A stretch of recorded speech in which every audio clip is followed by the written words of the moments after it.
안녕하세요. 오늘도 사연살롱을 찾아주셔서 감사합니다. 저는 웨딩업계에서 일하고 있는 34살 여성입니다. 살면서 라디오에 사연을 보낼 일은 없을 거라 생각했는데요. 사람 일은 정말 모르겠더라고요. 무엇보다 이 이야기는 직접적인 제 일은 아니고 제 가족의 이야기예요. 제게는 세상에 둘도 없을 정도로 친한 여동생이 있거든요. 지금은 자신의 힘으로 어엿하게 뷰티 사업을 런칭해 잘 나가고 있지만 어릴 때부터 워낙 착하고 사람을 잘 믿는 순수한 성격 탓에 사람에게 상처받는 일이 많았던 터라 늘 걱정이 많았어요.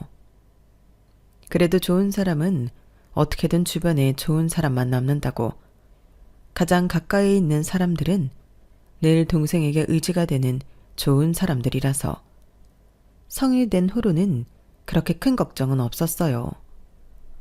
결혼을 할 즈음에도 곁에 좋은 친구들만 남아있는 것처럼 배우자도 알아서 좋은 사람을 만나겠거니 싶었죠. 하지만 확실히 결혼이라는 건 완전히 다른 문제더군요. 사업을 시작하면서 밑바닥부터 차근차근 올라오며 별의별 산전수전을 다 겪었던 동생도 이제는 사람 보는 눈이 생긴 것 같다고 자부했지만 인생이란 건 결코 만만치 않더라고요. 사람을 믿는다는 게 얼마나 무서운 건지, 사랑이라는 이름으로 어디까지 잔인해질 수 있는 건지, 동생의 결혼을 통해 다시 한번 깨닫게 됐어요. 하지만 사실 제 눈에는 처음부터 이상했어요.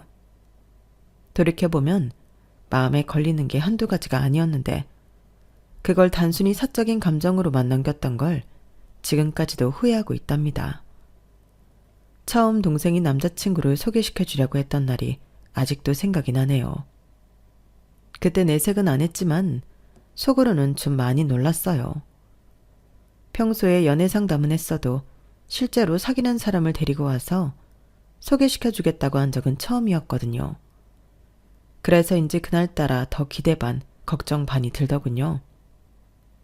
약속된 카페에 나갔을 때 밝게 웃고 있는 동생과는 달리 남자의 표정은 웃음기 하나 없이 딱딱하게 굳어 있었어요. 언니 여기야. 이쪽이 내 남자친구야.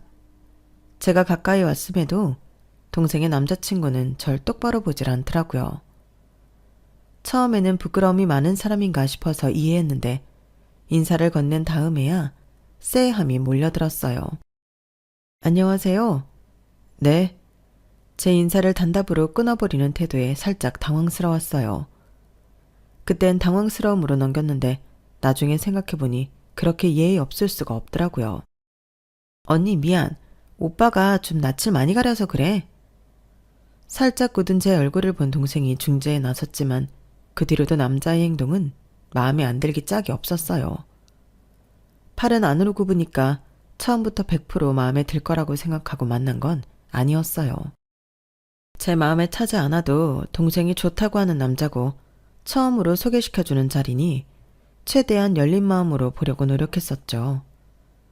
하지만 그런 노력에도 불구하고 대화 중에 자꾸 시계를 보거나 말을 시켜놓고는 본인은 핸드폰을 하고 먼 곳을 바라보는 등 기본적인 대화 매너도 없는 사람이었어요. 정신을 어디다 쏙 빼놓은 사람처럼 구는데 저는 그렇다 치고 제 동생에게도 별 관심이 없는 듯한 태도가 마음에 걸리더라고요. 그런 태도를 취하고 있다 보니 이름, 직업, 나이, 기본적인 것도 묻기가 어렵더군요. 말수가 적은 조용한 성격이라고 생각할 수도 있었지만 이상하게 자꾸 침묵으로 넘어가려는 것처럼 느껴졌어요. 이렇게 만난 것도 기념적인데 기념으로 셋이서 같이 한번 사진 찍자. 동생은 제가 자신이 좋아하는 남자를 만난 것만으로도 신이 났는지 카메라를 들이댔지만 남자는 인상을 팍 찡그리며 카메라를 피하더라고요. 사진 찍는 거 별로 안 좋아하는 거 알잖아. 오늘 처음 만났는데 같이 사진 찍을 사이도 아니고. 아 그래? 오늘 처음 봤는데 사진은 좀 불편할 수 있겠다. 어색함에 대충 웃음으로 수습했지만 그날 밤 동생은 신경이 쓰였는지 제게 전화가 와서 사과를 했어요. 언니, 오빠 진짜 착하고 좋은 사람인데 낯을 좀 심하게 가리긴 하지. 어색해서 그렇지 친해지면 괜찮을 거야. 알면 알수록 괜찮은 사람이야. 그래, 네가 어련히 알아서 괜찮은 사람 택했을 거라고 믿어. 솔직히 하고 싶은 말은 천지였지만 입을 열었다간 동생이 상처를 받을까봐 그날은 그 정도로 넘어갔어요. 그 이후로는 한동안 그 남자에 대해서는 잊고 지냈어요. 사실은 동생인 그 남자와 그렇게 오래가지 못할 거라고 생각했기 때문에 별로 신경을 쓰지 않았던 것 같아요. 그런데 어느 날 동생이 다시 전화가 와서는 그러더라고요. 언니, 이번 주말에 혹시 형부랑 같이 시간 돼? 괜찮을 것 같은데 왜? 아, 저번에 내 남자친구 있잖아. 형부도 같이 해서 만나면 어떨까 하고. 지난번에 오빠가 언니한테 실수를 많이 한 것 같아서. 같은 남자인 형부가 있으면 좀 더 낫지 않을까 싶어서. 그날 일은 신경 쓰지 말라니까. 난 괜찮았어. 그래도 혹시나 오해할까봐. 친해지면 괜찮으니까 자주 만나서 친해졌으면 해서. 알겠어. 그럼 시간이랑 장소 정해서 말해줘. 별로 내키진 않았지만 동생의 설득에 결국 넷이서 만나는 약속이 잡혔어요. 그리고 당일이 되었죠. 약속 장소에는 저와 남편이 먼저 도착했어요. 우리가 먼저 왔나 보네. 좀 기다리지 뭐. 처음엔 남편도 대수롭지 않게 여겼어요. 저 역시도 마찬가지였고요. 약속 시간에서 10분 정도 늦은 시각에 동생이 도착을 했어요. 언니, 형부 미안해. 늦었지? 차가 막히는 바람에. 괜찮아. 근데 남자친구는? 두 사람 같이 오는 줄 알았는데 더 늦대? 아, 응. 오빠는 차가 더 막히나 봐. 좀 더 있어야 될 것 같아. 우리 먼저 시켜서 먹고 있을래? 뭐 먹을까? 오늘 오빠가 밥 산댔으니까 맛있는 걸로 시키자. 아유, 내가 어떻게 얻어먹나. 내가 살 테니까 처제 좋아하는 걸로 시켜봐. 아니에요, 형부. 오늘은 꼭 오빠가 사겠다고 했어요. 맛있는 거 드시죠. 동생을 넋을 놓은 것처럼 횡설수설하면서 메뉴판을 빠르게 뒤지더라고요. 둘 다 지각을 해서 미안한 마음에 그런 줄 알았는데 알고 보니 그게 아니었어요. 주문한 음식들이 나오고 나서도 동생의 남자친구는 도착하지 않았어요. 저와 남편은 어떻게 해야 할지 몰라 우선 수저를 들지 않고 있었죠. 남자친구분은 어디까지 오셨나? 기다렸다 먹을 수 있으면 기다렸다 같이 먹는 게 좋을 것 같은데. 잠시만요. 제가 전화 한 번 더 해볼게요. 동생은 굳이 나가서 전화를 하더라고요. 뭔가 분위기가 좋지 않을 것 같아 남편과 눈치만 보다가 잠깐 화장실을 가기 위해 저도 밖으로 나왔을 때였어요. 밖에서 동생이 통화하는 소리가 들리더라고요. 오빠, 왜 이렇게 전화를 안 받아? 어디야? 오늘 약속인 거 설마 까먹은 건 아니지? 지금 음식 다 주문해서 다 나왔어. 뭐? 뭐라고? 아니, 어떻게 그럴 수가 있어? 동생이 울분 섞인 한숨을 내쉬는 걸 보고 뭔가 상황이 심각하게 돌아가고 있다는 걸 깨달았어요. 그래서 얼른 자리를 떴다가 다시 돌아왔죠. 다시 돌아오니 동생이 남편과 마주보고 앉아 고개를 푹 숙이고 있더군요. 언니, 오빠가 오늘은 못 올 것 같대. 진짜 미안해서 어떡하지? 너무너무 미안해. 뭐라고? 못 올 것 같다고? 약속 시간 한참 남았는데 그걸 이제서야 얘기해. 그게 어머님이 갑자기 아파서 병원 좀 다녀왔다나 봐. 부모님 아픈 문제라 뭐라 할 수도 없고. 정말 미안해. 오늘 밥은 내가 대신 살게. 아니야, 됐어. 그럴 필요 없어. 근데 어머님은 어쩌다가? 위급한 거야? 지금은 괜찮으신 거야? 자세한 건 나도 모르겠어. 동생이 침울한 표정에 더 자세히 물어보기가 힘들더라고요. 그날 밥은 저희 남편이 샀고 미안해하는 동생을 겨우 달래서 집으로 보내고 돌아왔어요. 이게 무슨 일인가 싶어 어안이 벙벙해 있는데 남편이 말하더군요. 근데 처제 남자친구 말이야. 뭔가 이상하지 않아? 아깐 분명히 차가 막힌다고 하지 않았어? 근데 갑자기 어머님 병원에 가서 연락이 두절이 됐다고? 그러게. 아까는 동생이 그냥 연락 안 되니까 난처해서 둘러댄 것 같기도 해. 그럼 병원에 간 건 맞는 거야? 잘 모르겠어. 아까 동생이 통화하는 걸 들었는데 어떻게 그럴 수 있냐고 화를 내더라고. 어머님이 병원에 간 거였으면 그렇게 화를 내진 않지 않았을까? 일방적으로 파토당하니까 기분이 좀 그렇기는 하네. 그 사람 어떤 사람인지 잘 지켜봐야겠다. 그래도 뭔가 사정이 있었겠지. 기분이 찜찜하긴 했지만 동생이 이상한 남자를 만나고 있을 거란 생각은 별로 하고 싶지 않았어요. 동생은 어릴 때부터 인간관계에 상처를 많이 입고 손해를 보고 자라와서 성인이 된 이후부터는 똑부러지게 연애해 왔거든요. 게다가 저나 저희 남편과 만나는 약속 사건을 제외하면 동생은 그 남자를 만나면서 꽤 행복해 보였어요. 늘 그 남자친구 이야기를 했고 연애를 시작하면서 들떠 보였거든요. 이전에 했던 연애 모습과는 완전히 달라 보였어요. 언니, 근데 확실히 사람은 좋아하는 사람을 만나야 하는 것 같아. 그전에는 나 좋다는 사람들만 만났었는데 내가 푹 빠져있는 사람 만나니까 얼마나 두근거리는지 몰라. 연애가 이렇게 좋은 건 줄 처음 알았다니까? 동생이 그렇게까지 이야기하는데 딴지를 걸고 싶은 언니는 세상 어디에도 없을 거예요. 남들한텐 좀 어색하고 뚝딱여도 내 사람한텐 잘해주는 사람이라면 괜찮다고 생각했어요. 모든 게 완벽한 사람이란 건 없으니까요. 그러던 어느 날 오랜만에 동생과 단둘이서 놀러를 갔는데 동생이 웬 영상을 보여주더라고요. 언니 이것 봐봐. 우리 오빠한테 늦둥이 동생이 있거든? 근데 엄청 귀엽더라. 동생이 어떤 귀여운 여자아이와 포옹을 하는 영상이었어요. 늦둥이 동생이 있었어? 전에 만났을 땐 그런 얘기 없었잖아. 아 그치 그랬지. 오빠 말론 동생이랑 나이 차이가 너무 많이 나서 어디 가면 애아빠를 오해받기도 하고 엄마 체면도 있고 해서 주변에는 말을 아낀다고 하더라. 나도 알게 된 지 얼마 안 됐어. 너무 귀엽지? 나이 차이는 많이 나도 오빠랑 얼마나 닮았는지 몰라. 유전자가 진짜 신기하다니까? 그러네 귀엽긴 하다. 꼭 아역배우처럼 생겼네. 하다못해 막내 동생의 존재도 나중에 말했다기에 속으로만 기가 차 있었어요. 그러던 어느 날 명절에 가족이 모여있는데 갑자기 동생이 파격 선언을 했죠. 엄마 아빠 그리고 언니랑 형부 저 드릴 말씀이 있어요. 갑자기 왜 그래 무섭게. 나 오빠랑 결혼하기로 했어요. 뭐야? 너 그 사람이랑 만난 지 3달밖에 안 되지 않았니? 그렇긴 한데 그런 게 뭐 그리 중요한가요? 저 다시는 제 인생에서 이렇게 좋아할 만한 사람 못 만날 것 같아요. 허락해 주세요. 아휴, 그래도 너무 성급하지 않니? 아직 그 사람이 어떤 사람인지도 모르는데.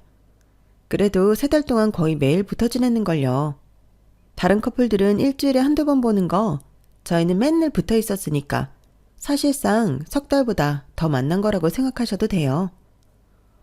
아니, 그건 또 무슨 논리야? 그 사람이 그러든 그쪽 부모는 괜찮대고 오빠네 부모님은 오빠만 괜찮으면 상관없다고 하셨대요. 저도 허락해 주세요. 아휴, 사업도 하는 애가 왜 이렇게 철이 없는 소리를 해. 네 나이가 32이다. 알만한 애가 왜 그러니? 그러니까요. 이제 더 미뤘다가는 결혼도 못한다고요. 저도 좋아하는 사람 있고 1살이라도 어리고 예쁠 때 시집가고 싶어요. 그래도 3달은 좀. 적어도 반년은 만나보고 결정을 해야지. 연애야 안 맞으면 헤어지면 그만이라지만 결혼은 생각보다 그렇게 빨리 헤어지기도 어렵고. 어차피 결혼 준비하는데도 1년은 걸리잖아요. 그럼 연애 기간 적당히 다 채우고 결혼하는 거예요. 아유, 난 모르겠다. 얘, 네가 내 동생 설득 좀 해봐라. 얘가 우리 말은 안 들어도 언니 말은 듣잖니? 동생의 파격적인 선언을 들은 부모님께서는 뒷목을 잡으셨어요. 솔직히 저도 저러다 금방 헤어질 줄 알았던 남자와 이렇게 초고속으로 결혼하겠다고 하니 너무 깜짝 놀라서 뒷목을 잡고 싶은 심정이었죠. 언니, 언니가 이야기 좀 잘해드리면 안 돼? 그래도 언니는 오빠 좀 만나봤잖아. 만나봐서 더 반대하고 싶은데 라고 말하고 싶은 걸 겨우 참고 동생을 타일렀어요. 갑자기 결혼은 너무 성급하지 않아? 요즘은 결혼 다들 늦게 가는 추세인데 급할 게 뭐 있어. 어차피 할 결혼이면 이렇게 서두르지 않아도 되잖아. 사실은 오빠가 나랑 하루라도 빨리 결혼을 하고 싶대. 자기가 날 엄청 진지하게 생각하고 있다고 하면서 우리 관계는 시간보다 마음이 더 중요하다고 하더라. 언니, 나도 사업하면서 사람도 많이 만나보고 남자들이랑 연애도 해봤지만 오빠는 뭔가 좀 달라. 믿어줘. 어떻게든 동생을 말려보려고 했지만 이미 남자친구와 상의를 끊는 동생의 뜻을 꺾기랑 쉽지 않았어요. 결국 부모님께서는 마지못해 결혼 준비를 허락하셨고 저는 더 이상 안일하게 생각하면 안 되겠다고 생각했어요. 그래서 동생과 더 자주 대화하면서 교류를 했죠. 결혼 준비는 잘 돼가? 집은 어떻게 하기로 했어? 시댁 쪽 형편은 좀 괜찮은 편이야? 아, 그게 시댁이 괜찮게 살긴 하는데 지금 자금이 여기저기 묶여 있어서 당장은 못 주고 좀 나중에나 줄 수 있다나 봐. 그래서 우선은 내 돈으로 전세 계약하고 나중에 더 좋은 집으로 이사 갈 때 시댁에서 보태주기로 했어. 남편도 따로 모아둔 돈이 있을 거 아니야? 그게 부모님이 하시는 사업 때문에 오빠가 부모님께 모아뒀던 돈을 다 빌려드렸나 봐.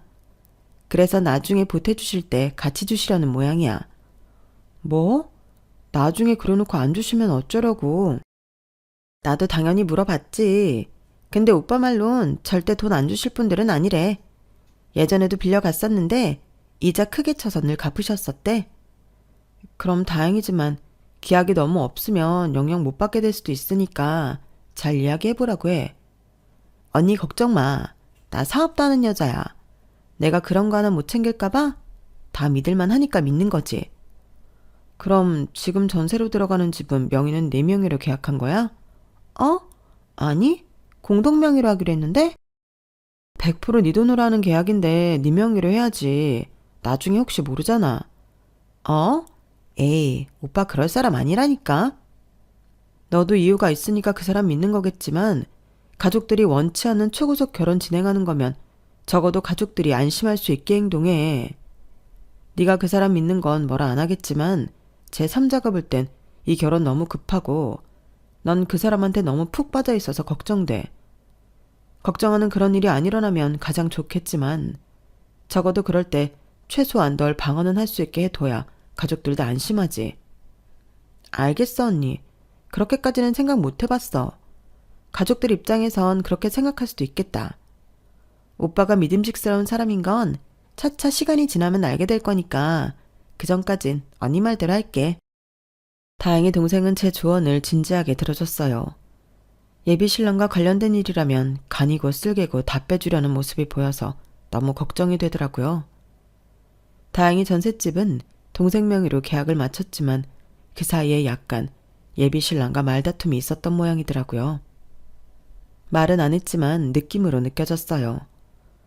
언니, 이번에 우리 사무실 옮겼는데 놀러 올래? 우리 회사에서 이번에 새로 만들고 있는 화장품들 좀 가져가서 테스트 좀 해줘.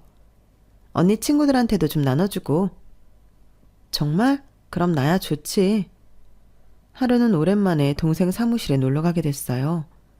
새로운 사무실을 보여주면서 화장품 샘플 테스트를 부탁하기에 가벼운 마음으로 회사에 놀러 갔죠.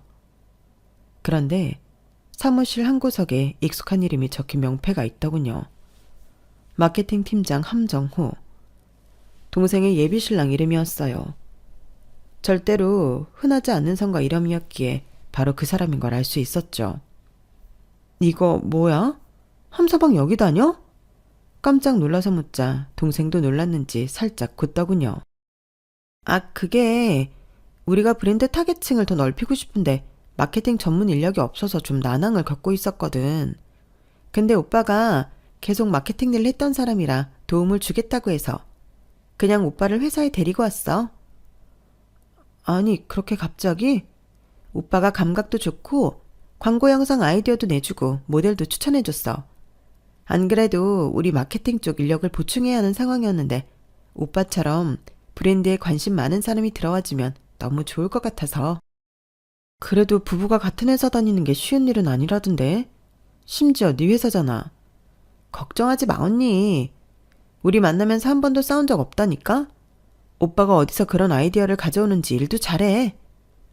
이상하게 신경이 쓰였지만 동생 생각이 있으니 데려왔겠지 싶어 넘겼어요. 하지만 시간이 흐르면서 하나둘씩 불안함은 현실이 되더군요. 동생의 친구이자 회사 직원인 서진이와 만나면서 회사 일에 대해 자세히 듣게 되었거든요. 언니, 그때 빌려준 옷 너무 잘 입었어. 이런 옷은 한 번 입을 건데 가격은 있고 사기도 좀 아깝고 해서 고민이었는데 언니 덕분에 잘 입었어. 고맙긴. 나도 자주 손이 안 가는 옷이라 누가 예쁘게 입어주면 좋지. 요즘 회사 생활은 어때? 잘 지내지? 아, 언니, 말도 마. 아니다. 방금 말은 못 들은 걸로 해. 왜? 무슨 일인데? 아니, 일이 있긴 한데 생각해보니까 언니네 가족 욕하는 꼴이라 관둘래. 가족? 예진이 얘기하는 거야? 왜? 예진이가 상사라고 갑질이라도 해? 처음엔 가벼운 하소연 정도일 줄 알고 농담을 했는데 서진이의 얼굴이 점점 어두워졌어요. 아니, 예진이 말고 정우씨. 예진이 남편 될 사람 말이야. 마케팅 쪽에 경력 빠삭하다고 데려다 팀장으로 앉혀놨는데 어느샌가부터 예진이 등에 업고 자기가 무슨 인사 관리까지 하기 시작했어. 이빠른 소리 하는 직원들 있으면 바로 찍어서 예진이한테 말도 없이 자르거나 스스로 나갈 때까지 괴롭히더라니까? 예진이는 그걸 다 이유가 있다고 생각해서 방관하고 있고.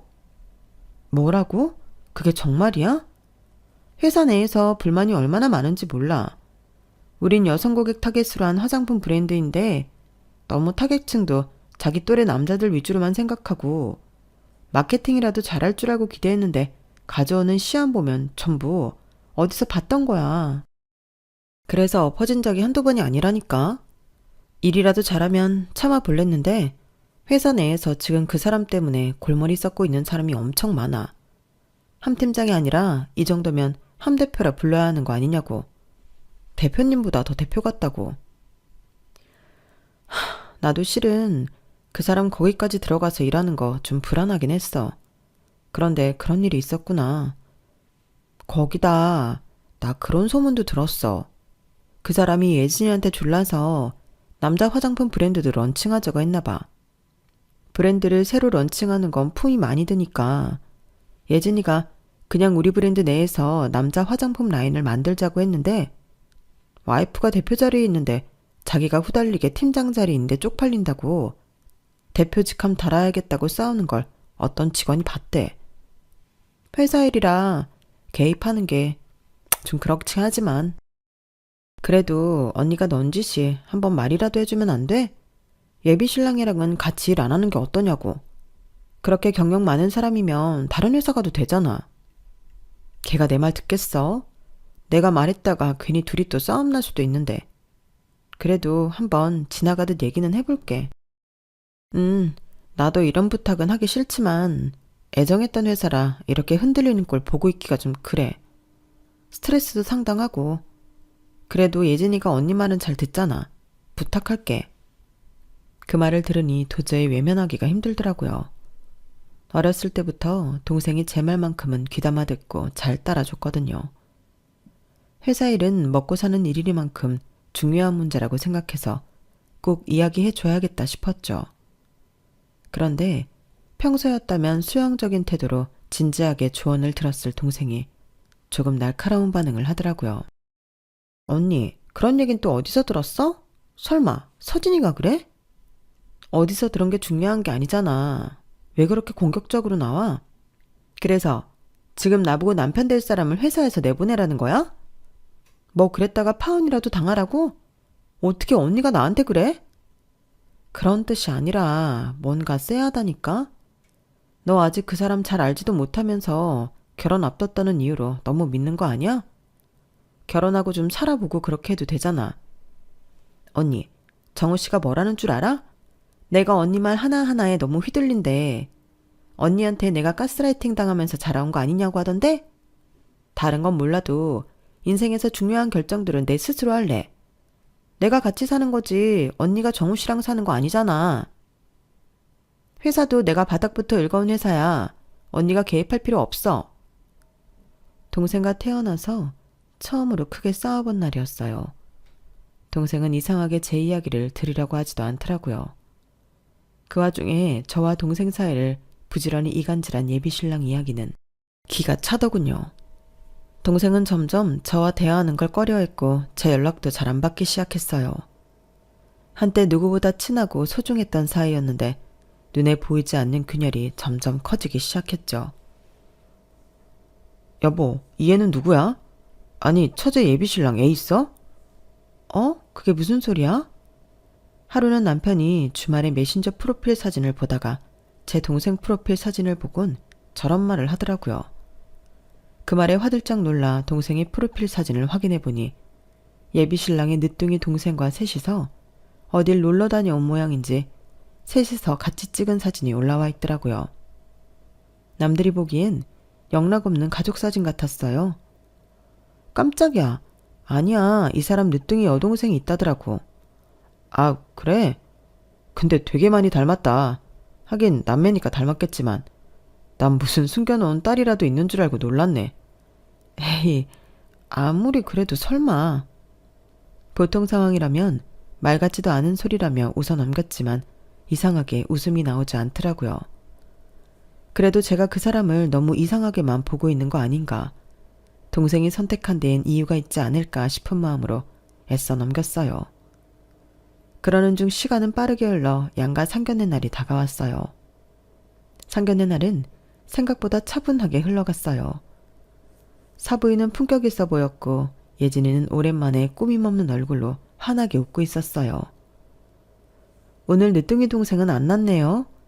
예진이가 하도 귀엽다고 노래를 불러서 꼭 한번 보고 싶었는데 애가 너무 어려서 이런 자리에는 소란만 피울 것 같아 맡기고 왔죠.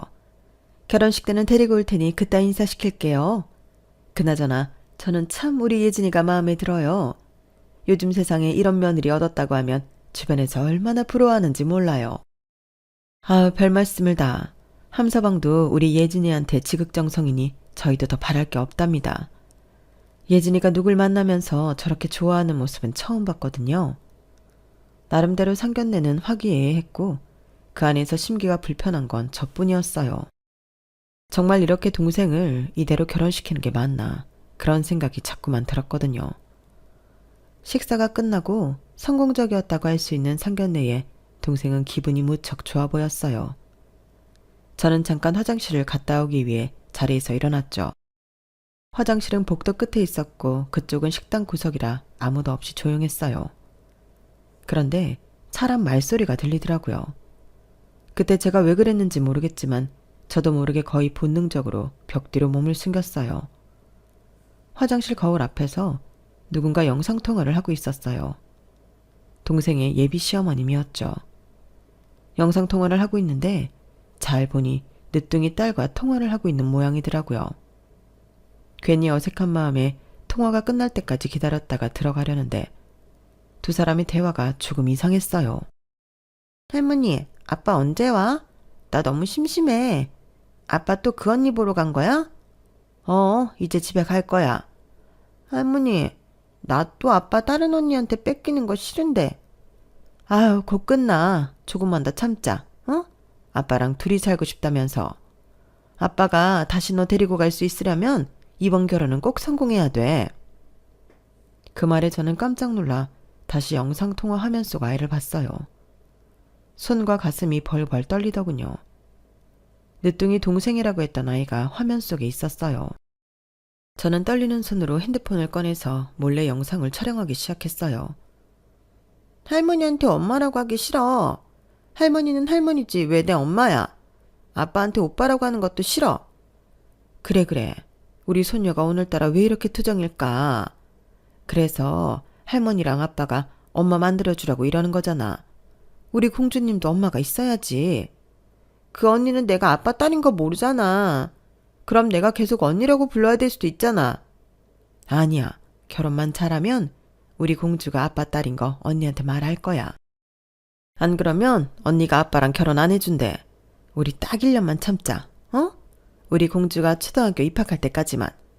이 언니가 딴 건 몰라도 돈은 엄청 많아. 1년이면 10억 받고 이혼하면 된다니까.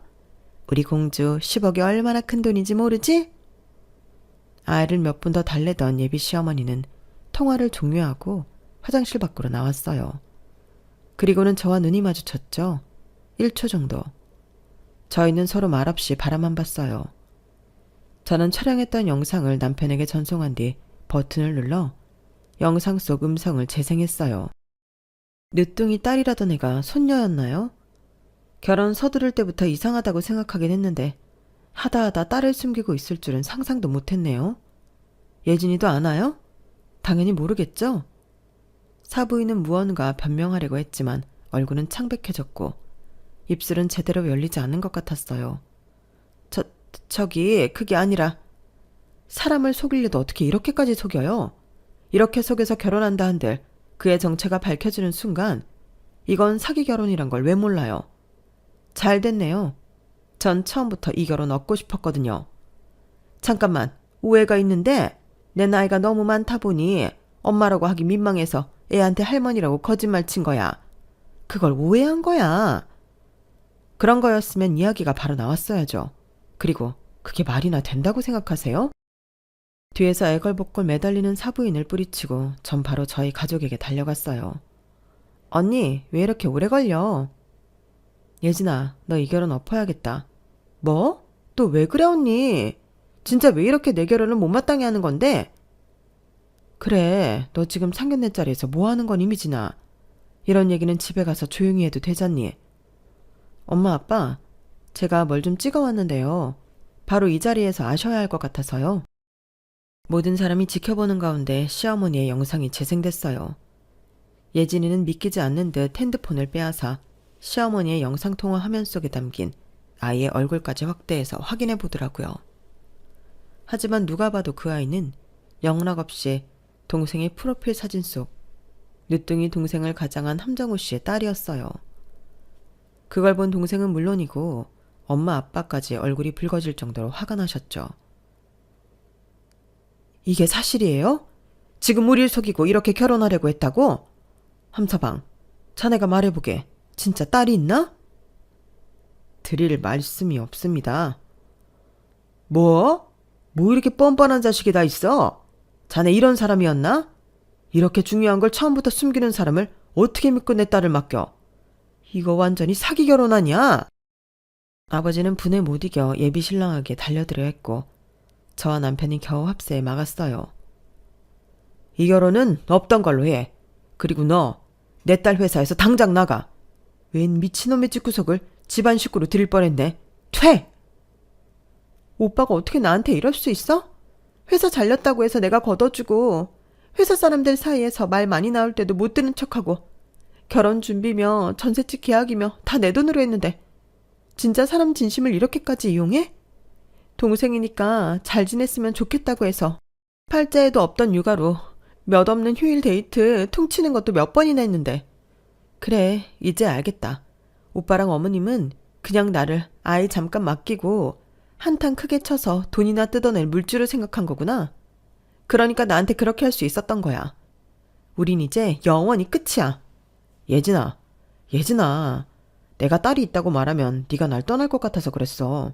결혼도 반대할 거고. 결혼하면 다 사실대로 얘기하려고 했어. 정말이야. 나도 없으면 안 되는 거 알잖아. 어? 그래, 나 없으면 당연히 안 되겠지. 집도 직장도 다 내가 해줬으니. 근데 네가 나 만나는 동안 진심을 다했으면 나도 이러지 않아. 왜 그렇게 주변 사람들이 너랑 만나는 걸 반대했는지 이제서야 알겠다. 너랑 네 딸 한 번만 더 내 앞에 나타나면 가만두지 않을 거니까 앞으로 처신 똑바로 하고 살아. 그렇게 동생의 결혼은 파탄이 났어요. 동생은 친정집으로 와 한참을 자기 방에서 나오지 않고 눈물만 흘리더라고요. 세상에, 네가 그때 화장실에 안 갔으면 어찌 될 뻔했니? 정말 큰일 날 뻔했다. 부모님께서도 그렇고 그날 일은 저희 가족에게 너무 큰 충격과 상처가 됐어요. 동생은 이틀 정도 회사에 연차를 낸 후 마음을 추스리고 복귀하자마자 남편을 잘랐어요.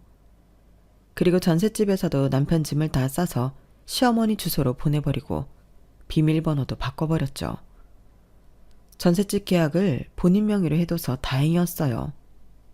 언니, 그때 언니 말 듣길 잘했다. 이 집을 공동명의로 해놨으면 꽤나 골치 아파질 뻔했어. 나 그때 그 사람 말을 왜 그렇게 믿었을까? 생각해보니까 그때 이 문제로도 엄청 싸웠거든. 자기랑 결혼할 건데 왜 언니 말 듣고 그렇게 결정하냐면서. 언니가 내 인생을 너무 휘두르니까 멀리하라나? 근데 나한테 이러려고 언니를 멀리하라고 했구나. 언니가 자꾸 내 위험 요소를 줄여주니까. 진짜 다시 생각해도 기가 막히다. 됐어. 큰 액땜했다고 생각하고 그 인간은 잊어. 네 조건에 너처럼 착한 사람이면 꼭 다시 좋은 사람을 만나게 되어 있어. 이번에야 감쪽같이 속았다지만 사람은 끼리끼리 만나게 되고 결국 자기 짝은 있는 법이거든. 언니 고마워. 내가 언니한테 그렇게 상처 주는 말을 했는데도 괘씸하지 않아? 그땐 좀 당황스럽긴 했지만 처음부터 그 사람이 이상하다고 생각하고 있었어서 괜찮았어. 나한테 미안해할 필요 없어. 아, 이 인간한테 제대로 복수하고 싶은데 진짜 어떡하지?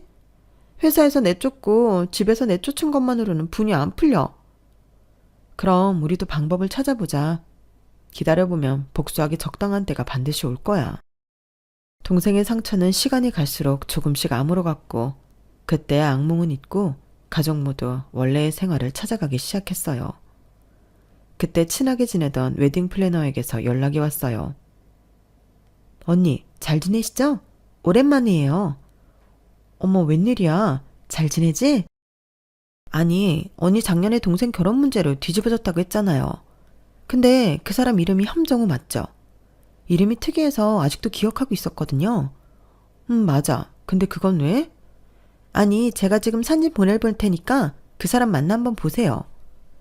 플래너가 보낸 사진 속에는 새 출발을 하는 남녀가 예복을 입고 서로를 바라보며 웃고 있는 사진이 담긴 모바일 청첩장이었어요.